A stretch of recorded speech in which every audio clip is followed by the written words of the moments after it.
Xerfi Global has recently published a study on world nuclear groups, which decrypts an industry which remains heavily impacted by the 2011 Fukushima disaster.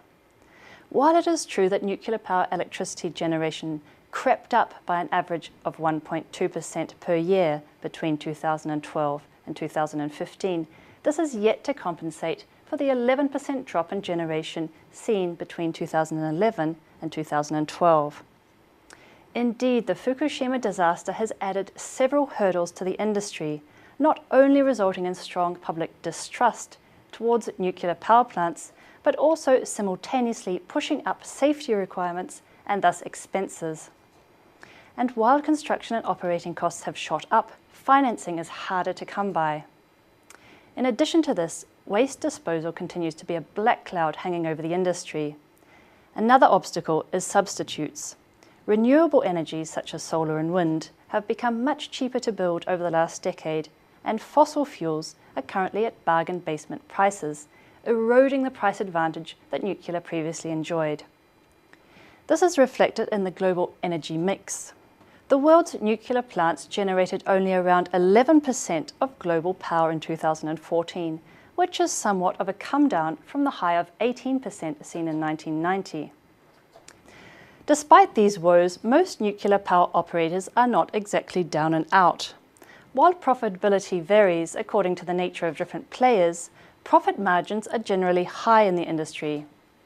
State-owned nuclear power players such as the UK-Dutch Urenco, Russian Rosatom, Chinese CNNC or Kazakhstani Kazatomprom have reported the highest operating margins over the last 5 years. One of the secrets to their success is the fact that such groups are often used as vehicles for state ambitions to become nuclear champions at home and abroad, and thus typically benefit from generous state subsidies and enjoy less financing headaches. In the case of Urenco, its runaway margins are further boosted by its highly profitable uranium enrichment activities. When further examining the ranking of major players, there is nevertheless one odd one out.